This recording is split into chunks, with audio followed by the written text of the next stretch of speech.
burning away the burdens of mortality, piercing illusion and darkness, scattering seeds of devastation, sweeping away all opposition, and demanding cries of worship. We speak the dragon's language of flame and rage. They speak our language of fury and honor. Together, we shall weave a tale of destruction without equal. And together, we are the blood of the Ur-Dragon, coursing through all dragonkind. Scion of the Ur-Dragon is possibly the best dragon commander for the dragon enthusiast. A flying 4/4 for 5, Scion is a 5-color commander, meaning that your deck has access to each and every color and card. Scion of the Ur-Dragon is a kind of tribal toolkit, letting you tap into the very best dragon cards of Magic the Gathering. Scion is a 4/4 flyer that allows you to spend 2 to search your library for a dragon card and put it into your graveyard. If you do, Scion of the Ur-Dragon becomes a copy of that card until end of turn. The possibilities here are actually very complex. With a deck packed full of top-tier dragons, Scion can not only copy them, but the deck itself can utilize graveyard recursion and powerful enter-the-battlefield effects to create a swarm of overpowered dragons to overwhelm your enemies with.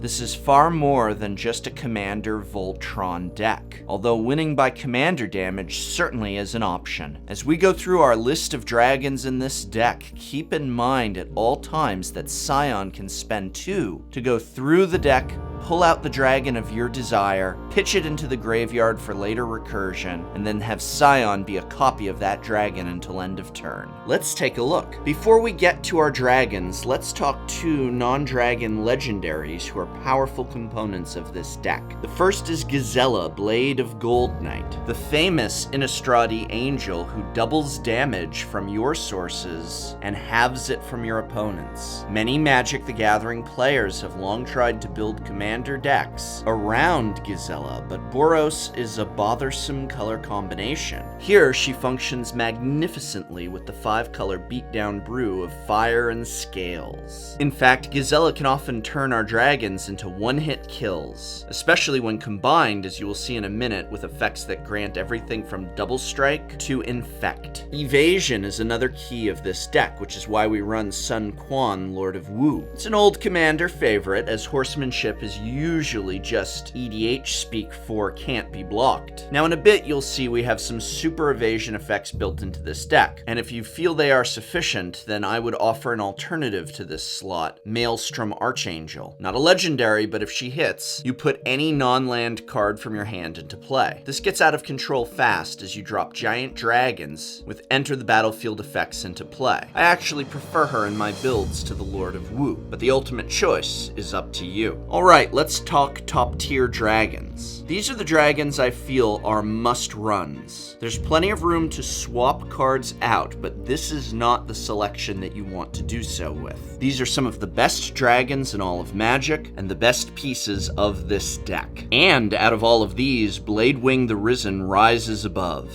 With an Enter the Battlefield effect returning a dragon permanent from your graveyard to play, and a pump ability that affects not just Bladewing, but all dragons in play, Bladewing is often your best target for everything from Scion, to graveyard recursion, to flicker effects, to simply hard casting. Teneb the Harvester is another tasty target for both Scion and regular cast and swing attacks, because every time it hits an opponent you can pay black and 2 to return a creature card from graveyard into play. We'll talk about the powerful evasion spells and effects this deck utilizes in just a bit, but first, Atarka World Render is another must, giving all attacking dragons double strike whenever they attack. Remember that one viable strategy with this deck is commander damage victories, which double strike makes all the more easy. And there's also ways to win by granting Infect, which we'll cover in a bit. Utvara Hellkite is another must-have. Each time a dragon attacks, you put a 6/6 red dragon with flying into play, and this gets out of hand fast with a field full of dragons. Silumgar, the Drifting Death, is a 3/7 flying hexproof that, whenever a dragon of yours attacks, gives -1/-1 to that opponent's creatures. It's a great way to wipe out forces when you swing in for a heavy hit. And no dragon deck would be complete without Skittles, the Blight Dragon. Taste the Rainbow of Death. with this 4/4 flying infect that can regenerate and give itself haste. A little pump, a little double strike, and this can be a one-hit kill for your opponent. Alright, let's go over the secondary dragons at tier 2. Here's where you can start to make some substitutions if you wish. After all, there are a lot of great dragon options out there, but I still feel these dragons are last on the list of what you want to swap out. Karthus, Tyrant of Jund, is a 7/7 flying haste for 7. When it comes into play, gain control of all dragons, untap them all, and give them all haste. Balefire Dragon is a 6/6 flying that, whenever it hits a player, deals the same amount of damage to all creatures that player controls. 6 power is usually enough to wipe their board, but with the pump and other dragon synergy we'll soon get to, Balefire likely will be hitting for more than 6. Speaking of which, Dramoka the Eternal is a 5/5 flying dragon for 5, and with it in play, whenever any of your dragons attacks, you can bolster 2. Remember, that's whenever a dragon you control attacks, so when you attack with more than one, it triggers more than once. And with that same Tarkir beatdown mentality, Culligan, the Storm's Fury, says whenever a dragon of yours attacks, it gives all other dragons +1 until end of turn. Another out-of-control triggerfest with a horde on the battlefield. Hellkite Tyrant is something special. If it hits a player, then you gain control of all artifacts that player controls. Not until end of turn, not until Hellkite leaves play. They are now yours for the rest of the game.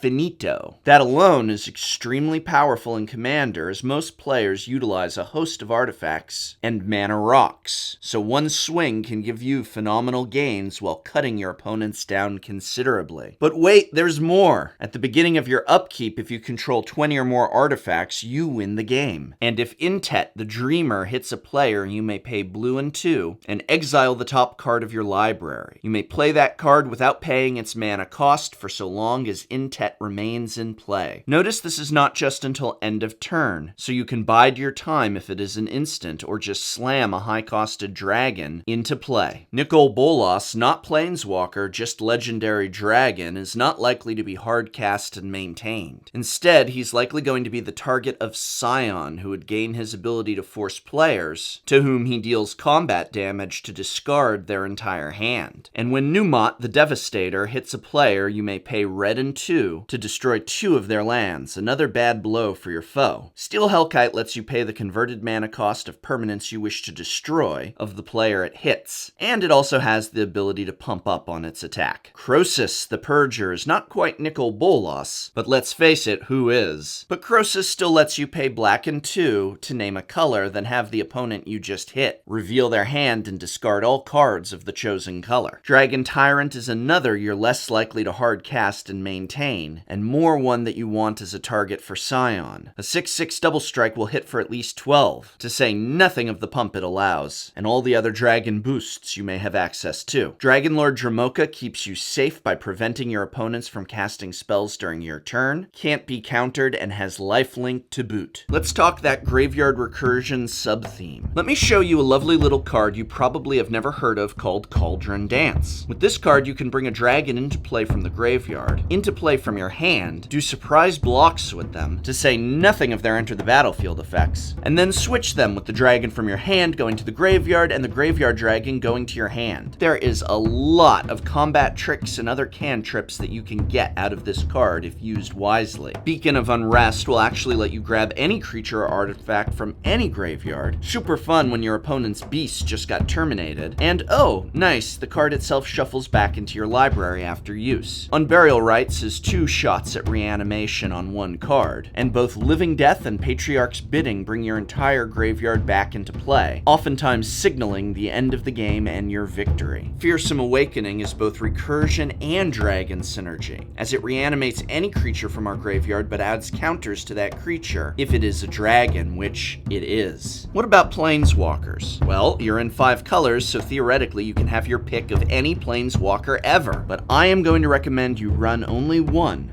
Sarkhan the Mad. Now I can already hear lots of you shouting, but what about Sarkhan Unbroken? Well, hear me out on this. You are likely never going to get his ultimate to fire. Sure, if it does, it'll likely win you the game, but you'll need 5 turns with him free from attacks in order to do so. In multiplayer, with the stakes that high, it's just not going to happen reliably. And reliability is all about Sarkhan the Mad. You can reliably ultimate him the turn he comes into play, causing each of your dragons to deal damage each equal to their power to target player. With the right forces on the battlefield, this might as well read Sarkhan the Mad, 1 red, 1 black, and 3, target player loses the game. The remaining dragons on this final tier are where I would suggest you turn first when looking to customize this deck. Interested in swapping in a personal favorite, a choice not present here that you feel would be more effective in your meta? Then from this following selection is where I suggest cutting and replacing. Still, my own testing and research finds Hellkite Charger to be a powerhouse, letting you buy an additional combat phase. Scourge of the Throne also grants an additional combat phase, provided you attack the player with the highest life total. And speaking of scourges, Scourge of Valkis for both its self-pump and enter the battlefield effect of hitting target creature or player for X, where X is the number of dragons you control. Hellkite Overlord, an 8/8 flying trample haste with both pump and regeneration abilities, is another all-around heavy hitter. And let us not forget the all-around great value of Molten Steel Dragon. Sometimes you are just going to want to hard cast some dragon muscle. And to aid you in that, Savage Ventmaw dumps mana in your pool whenever it attacks, while Oros, the Avenger, will bolt all non-white creatures for 1 white and 2. And our final dragons are both from Kamigawa, the classic Evening Star for the overwhelming reason of draining life from your opponents, while gaining that life back to you, and the Tide Star to control opponents' oftentimes overpowered creatures. Now, since we're playing Beatdown with Evasion, I've built this deck with very little removal, but would be remiss not to include a Crux of Fate to wipe out all of our opponent's creatures as we prepare to swing in for the kill. So what are some of these evasion spells? Well, I've included 2 of my absolute favorites here, Bower Passage and Cover of Darkness.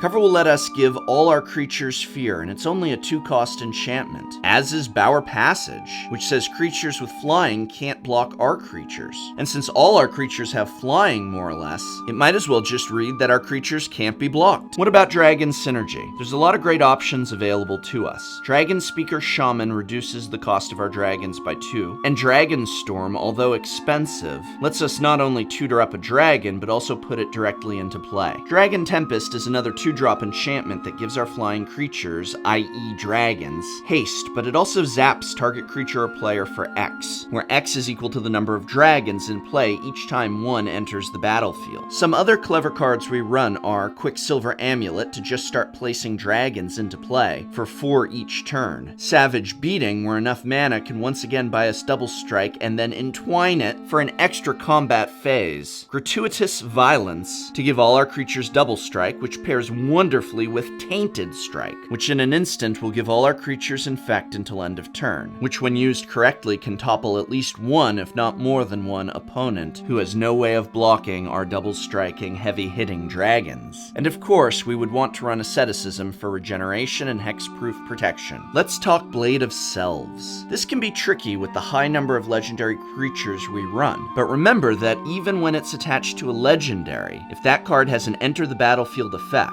then we will gain that effect for each player, even though we will ultimately not get to attack each player with a legendary. But when attached to a non-legendary, this can be disastrous. Imagine everything from Utvara Hellkite to, I don't know, the Maelstrom Angel. Pair Tainted Strike with this, maybe add some Gratuitous Violence. You might just find that one swing from that dragon will win you the game against 4 opponents simultaneously. We're in 5 colors here, so your mana base should follow the guidelines for a 5-color commander mana base outlined in this video guide here. However, Scion of the Dragon uses specific accelerants, and we would want to be sure to run Farseek, Kodoma's Reach, Explosive Vegetation, Darksteel Ingot, Cultivate, Birds of Paradise, Coalition Relic, Chromatic Lantern, Gilded Lotus, and of course Soul Ring because Soul Ring. Heavy to hit and quick to rise. There's a reason the old saying goes that it is best to let sleeping dragons lie. Scion of the Dragon is indeed one of those commander decks that is likely to put a giant target on your head, but with good reason.